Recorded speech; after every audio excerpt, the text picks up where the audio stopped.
Hello and welcome to my channel. Today I want to show you this charcoal drawing of Aragorn or Strider.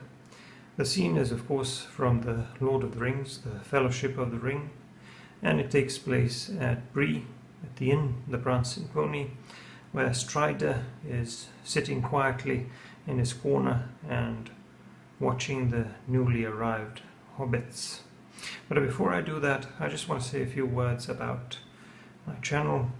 I've reached 20,000 subscribers, and I want to thank you all for watching my videos and for liking and commenting on them, because each and every one of those actions helps my standing with the mythical YouTube algorithm. Now let's get on with the drawing process, and I'm going to show you how I did this drawing of Aragorn, son of Arathorn, the King of Gondor, while he was just Strider. I'm going to use my usual paper size 9 times 12 inches, and it's going to be a vertical orientation this time. I'm going to use the same charcoal pencils that I did in the previous video, the Kohinoor charcoal pencils, and I'm going to use the soft one for most of the drawing process. There are a lot of dark areas here. I'm also going to use some vine charcoal and some other stuff that I'm going to talk about in a minute. But while you're watching this sketch, let me say a few words about the composition, my reference, and some other things. So I wanted this to look like a scene from the Fellowship of the Ring, where Strider is sitting in his corner and watching the arrival of hobbits, and he's smoking his pipe. So there are a couple of things that I wanted to include to add to this atmosphere. There are some objects in front of him on the table, the tankard, the candle, and some steamy windows in the background like it's raining. So all of these things I thought would be a good idea to include for the atmosphere. I couldn't get the perfect reference for what I wanted to draw, so I decided to combine a couple of different images from the movie so that I could get the body and the head position that I wanted. So here I'm starting to work on the background, and I'm working with a combination of a charcoal pencil and vine charcoal. I like to use this combination because I can't get everything done with charcoal pencils, because vine charcoal, which is natural charcoal, has some properties that the compressed charcoal in charcoal pencils doesn't really have. It's a lot easier to manipulate, and it's a bit lighter, so it allows me to blend more easily, but also to make some smooth transitions and some areas of lighter value. But mostly it's easier to manipulate and to add or take away value as needed. So I started by working on the background in the top left part of my drawing, for no other reason other than the fact that I'm right-handed, so I normally work from left to right and from top to bottom to minimize the amount of smudging, and of course that's always a concern when you're working with a medium like charcoal. So I moved on to the windows here. And while I want my main subject and some of the objects in the foreground to have clean edges and to be well defined in terms of their textures and details, I want the opposite for the background. The background is going to be mostly blurry and slightly out of focus with blurry edges. I don't want clean edges there. I don't want the background to be too distracting, but I want it to be just interesting enough or detailed enough so that it would add to the atmosphere and so that it would complete the scene. So now I'm working on these windows, and like I said, I want to create a look like it's raining outside. I couldn't really put any more details onto these windows, like for example drops of rain or things like that. I could do that if I were doing a close-up of the windows, but I'm not doing that here, and I can't really burden the background with too much detail. So I'm just gonna make everything kind of blurry using my brushes, and then I'm going to move on to the main subject. And like I said, the main subject needs to be a lot more detailed, and it needs to have cleaner edges. Now, because the scene is so dark, it's very important not to go too dark too soon and to maintain that range of value. So I'm going to have to kind of try to hold myself back so that I don't create very dark values, and so that I am careful about where I'm placing the darkest areas, because these contrasts between lighter and darker areas will be very important. When I moved on to drawing my main subject, I started by defining some of the larger shadow areas. So these are some of the areas which I know are going to be very dark, almost pitch black. And I started by using that soft charcoal pencil and filling in those dark areas and going around the outline of Strider's face and filling in that shadow area of the hood. Now, the hood is casting some shadows onto the eye socket area and on the side of his face, so we can only see a portion of his face sticking out of that hood. And of course there's going to be some highlights on the face as well, but there's also a nice shadow under the jaw here, under the chin. And most of this shadow area is coming from the hood. Now, there are obviously multiple light sources in a room like this, but the main one here appears to be the candle, which is casting a shadow from right to left, and that's why all of my shadows here are going from right to left, and that's why the left side of the hood is going to be darker than the right side. The right side is going to be a lot lighter, and the same is going to be the case with Aragorn's clothes and his robe. Now, when there's a lot of charcoal lying around, the good thing is that you can just use a soft brush and move it around a little bit and shade some of the lighter areas without much effort. But you have to be careful with that, because sometimes you can push too much charcoal into those lighter areas. So I like to use a soft brush and gently push the charcoal dust, which I have plenty of, obviously, when I have a lot of these larger shadows. And I just push it gently towards the lighter areas, and that speeds up the shading process considerably. But I had to stop here to put in a few details around the nose, because there are also some interesting shadows on the nose as well. And I want to do this. I want to do these with a soft charcoal pencil as well, because these are very dark and they're also a little bit thicker, so I don't really need as much precision. So right now I'm still in the stage of putting in those larger shadows. That's one of the things I often like to do in my drawings. I like to put in those darker areas first, because they help me navigate through the drawing and they help me gauge how much value I need in other portions of my drawing. But like I said, at the same time I'm trying not to overdo it with those darker areas, because I want to keep that range of value. So I'm trying to make sure that those darkest areas which are placed are really the darkest shadow areas, and that I don't push that dark too much into those areas which are not supposed to be quite as dark. For example, the left side of the hood, even though it's in the shadow, is not as dark as the inside of the hood. So you can see the difference there.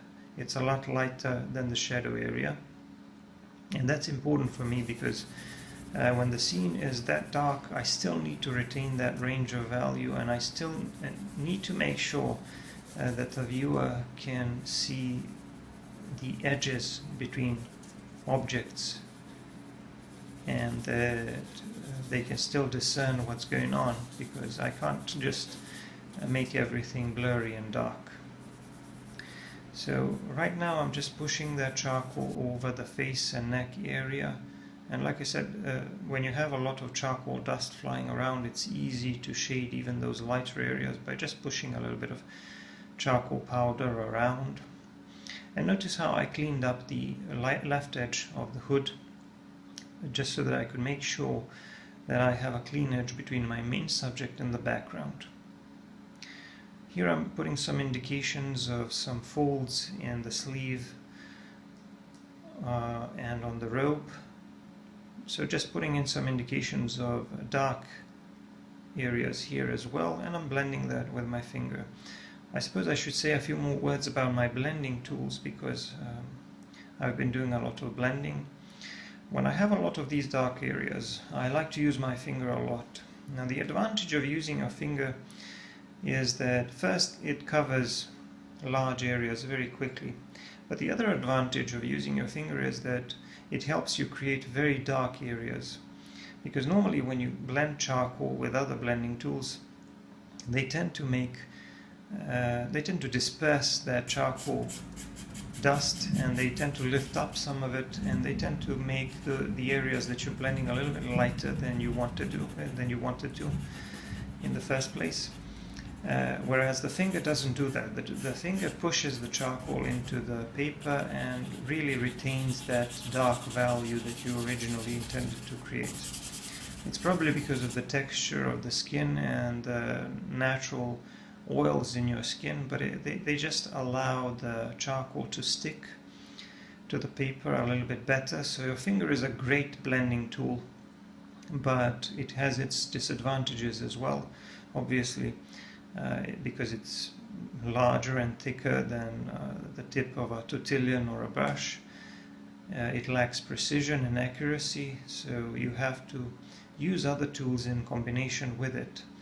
So tortillons also work pretty well for a scene like this, and brushes are very good for pushing the charcoal and creating nice transitions. Especially if you're using softer brushes, they can work pretty well with charcoal.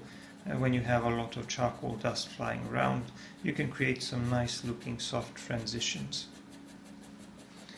So here around this edge on the left side, I have to be a little bit careful because this is not a clean edge. The transition is slightly smoother, so I needed to push in a little bit more charcoal there and around the eye as well, just so that I could make sure that the face doesn't appear too wide or too narrow.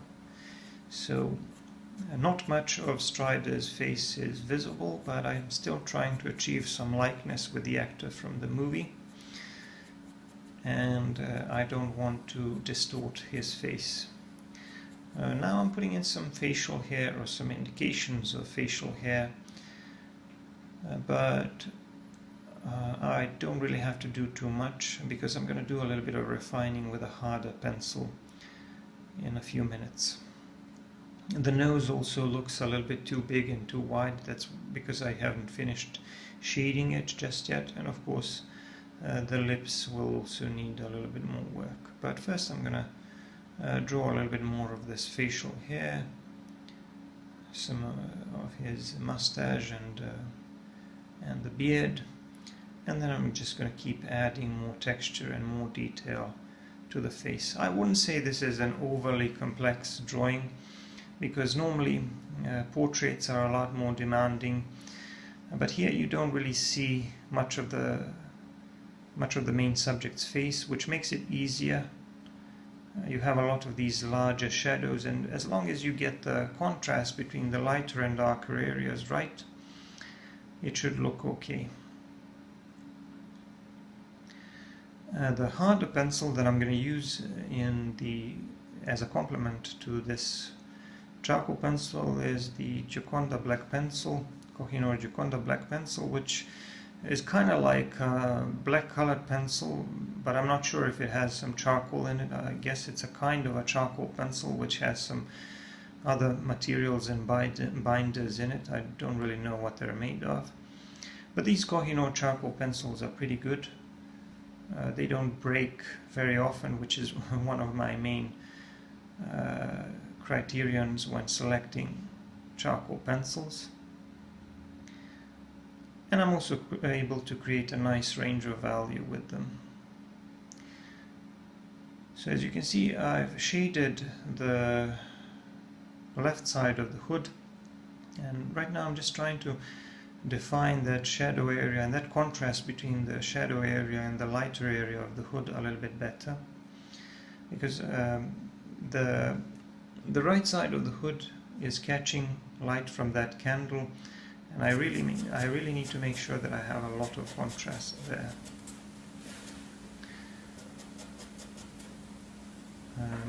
I'm also refining the shape of the nose now a little bit, using tortillons now. There's going to be a few nice highlights on the face, on the nose mostly, and a few of them on the lips.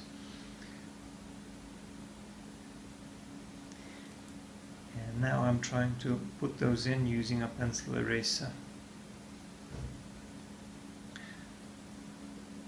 And you can see now how nicely these highlights stand out when the rest of the face is a lot darker. There's really a lot of contrast. And what that will do, it'll make the face look even more three-dimensional. It adds even more depth to the drawing. But I've switched to that harder pencil, and now I'm refining some of the details and adding some more texture to the skin as well. So one of the things that I like to do is I like to have a nice range of value in my drawings, as I always say, but I also like to have a nice range of textures. And when I want to create some additional contrast between my main subject and the background, I like to add even more texture to the main subject or to the objects in the foreground. And that really makes them stand out, and it really draws the attention of the viewer.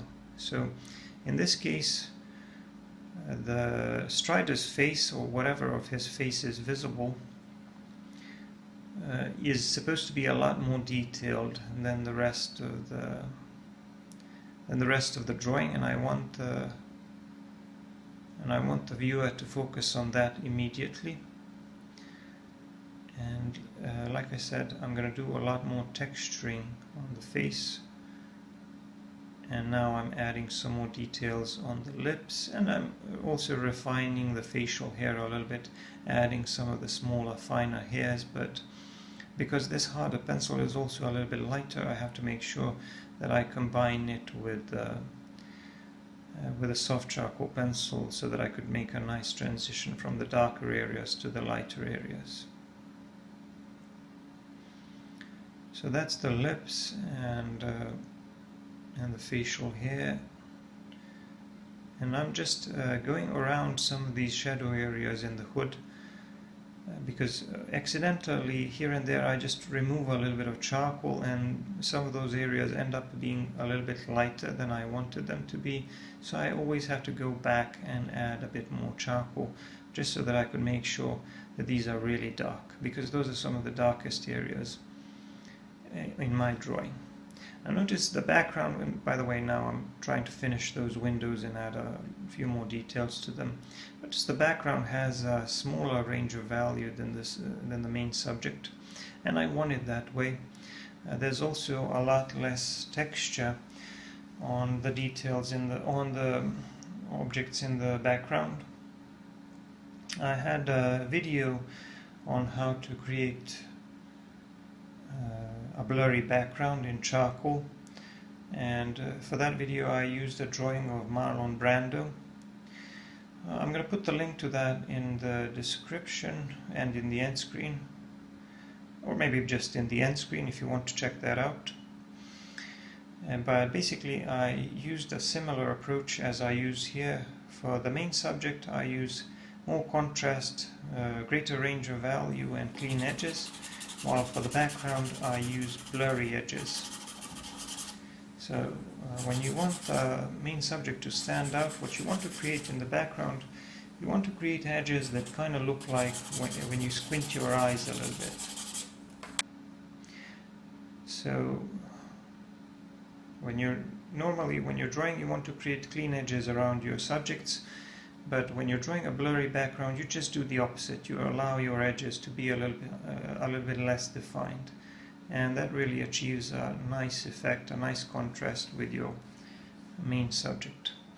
And now I'm cleaning up the edges around the hood, and I'm making sure that there's always enough contrast between the main subject and the background.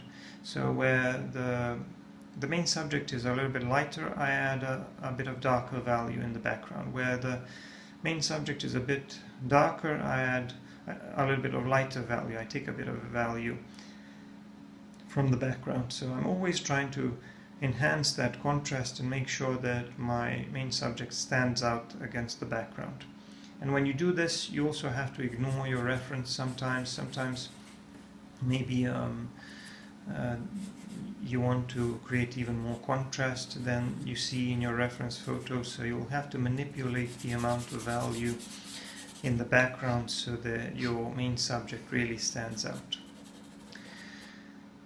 I moved on to the right side of his robe, and here we have a little bit of a tricky area because there are also some objects in the foreground on the table, and I'm going to have to work around those. But before I do that, I'm just going to finish the rest of this background, these windows, which will complete this atmosphere, and then I can move on to finishing the rest of the lower portion of this drawing. But of course, since I am right-handed, I like to work from left to right to minimize the smudging. That's why I'm going to have to do a little bit more work on this hand first. The hand that is holding the pipe. And he's also wearing some kind of gloves, fingerless gloves, I guess. I don't know what those are. I can't really make out all of the details. I can just see that he's wearing some kind of a combination of cloth and leather. I'm just going to try to improvise and approximate a little bit so that I can create something that kind of looks close to what I see. But a lot of it is in the shadow. There are a lot of shadows here, so I don't have to draw every single detail. I can just create a few suggestions of shapes here and there, and that should probably do the trick. I'm just going to define the fingers and add some shadow in between them, and add a little bit more shadow on the part of the hand which is facing away from the light source, which is facing away from the candle. And of course I'm going to make sure that there is at least some contrast between the body and the hand in front of it, the arm and the body, the rest of the body, so that the arm and the hand stands out a little bit, and so that the viewer can discern what's going on. And I'm also going to add a few more details to the fingers, shading them a little bit, adding some shadows and maybe some textures to them. And I'm also going to add some highlights on the knuckles or on the joints of these fingers, so that the highlights are consistent with the light source. I forgot to say a few words about my erasing tools. I mostly use a Kohinoor pencil eraser. I also used a kneaded eraser a little bit, but most of the time I used a pencil eraser. And now I'm working around this tankard, which is like a large metallic mug. So Strider here is probably drinking his beer and smoking his pipe. And of course the edges of the tankard as well as the edges of the candle need to be clean. I'm also going to have to work around the flame of the candle, and because the flame of the candle is the light source, it's going to have to remain completely white, or almost completely white, because it's the lightest portion of this drawing. So I'm going to have to make sure that I don't contaminate that area with any charcoal powder, and if I do, I'm just going to have to clean it up using my kneaded eraser, because it doesn't leave any residue and it doesn't push the charcoal into the paper. It's much better for cleaning up for gentle cleaning up than a pencil eraser. I've added some highlights on the right side of the robe and the hood, because that side of his body is catching more light, and now I'm adding just some more details around the neck and also a little bit more texture here as well, and maybe even some suggestion of body hair. I'm finishing this area on the right and adding some more details to this robe. Like maybe there is a string that is used to put this robe together. Just adding some more details to that using a pencil eraser. And of course now I have to work around the edges of the tankard. I have to define the tankard a little bit more. First by cleaning up the edges using a pencil eraser, and then by shading it. So first I'm going to define its shape and draw the shadow areas around it. I'm going to do the same thing with the candle. This area here that we can see through the handle, between the handle and the tankard, is also very dark. I'm just going to blend that in with a tortillon, and then I'm going to move on to shading the tankard itself. I'm going to start by adding a bit of vine charcoal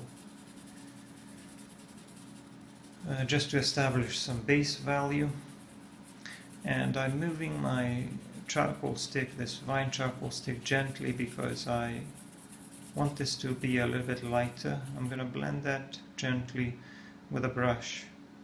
The tankard is a lot lighter than the rest of the stuff in the scene, so I'm just going to add a few of these darker areas or darker reflections and the shadows coming from the handle, because not from the handle, because the candle is the light source, and and the handle is going to be casting a bit of shadow onto the main body of the tankard.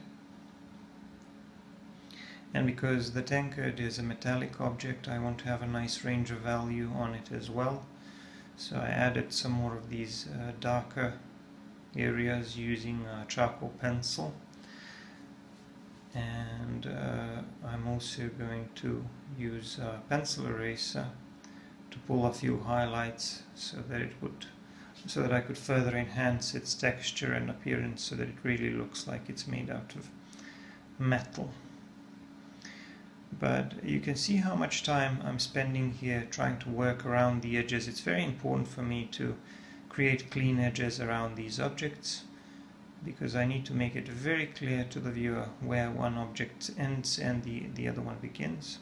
And now I'm pulling some details using a pencil eraser, just a few highlights here and there, to make this look like an actual object made out of metal.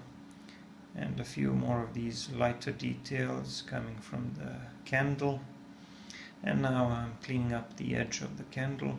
Now as for the flame, like I said, it needs to remain white because it's shining, it's a source of light, and it needs to be lighter than anything else in the scene. So if I accidentally push some charcoal onto it, I'm going to need to clean it up. But another thing that I want to achieve, and you can see me cleaning it up a little bit using a kneaded eraser, but another thing that I want to achieve that glowing effect around the flames. So I'm just going to gently take away a little bit of value from that darker area around the flame.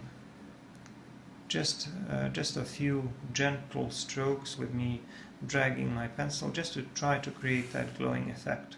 And actually I'm going to have to shade the rest of the candle a little bit more so that it's darker than the flame. I want that flame to be the brightest part of the drawing, and I want it to stand out. So everything else around it needs to be darker, including this candle. And even though the candle is white, much of it is facing away from the light source and is a little bit darker. And now all I have left is to complete the scene by refining the appearance of the bottom of this tankard, adding a bit more value to the table, and also shading the rest of this candle stand and adding a bit more shadow under it.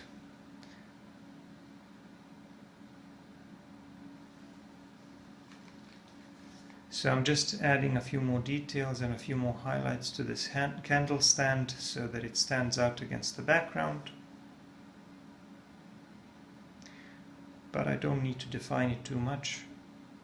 I think the objects in the foreground are well defined, and that the main subject has clean edges and is well defined, and there's a nice contrast with the background. I'm just adding a bit more value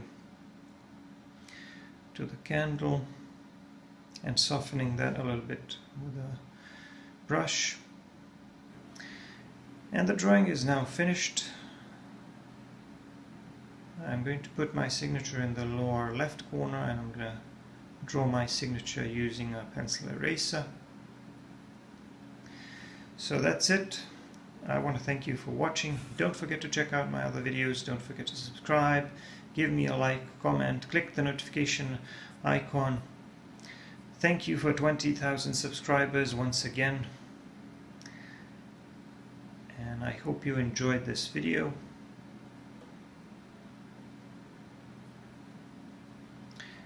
And that you found it useful or entertaining.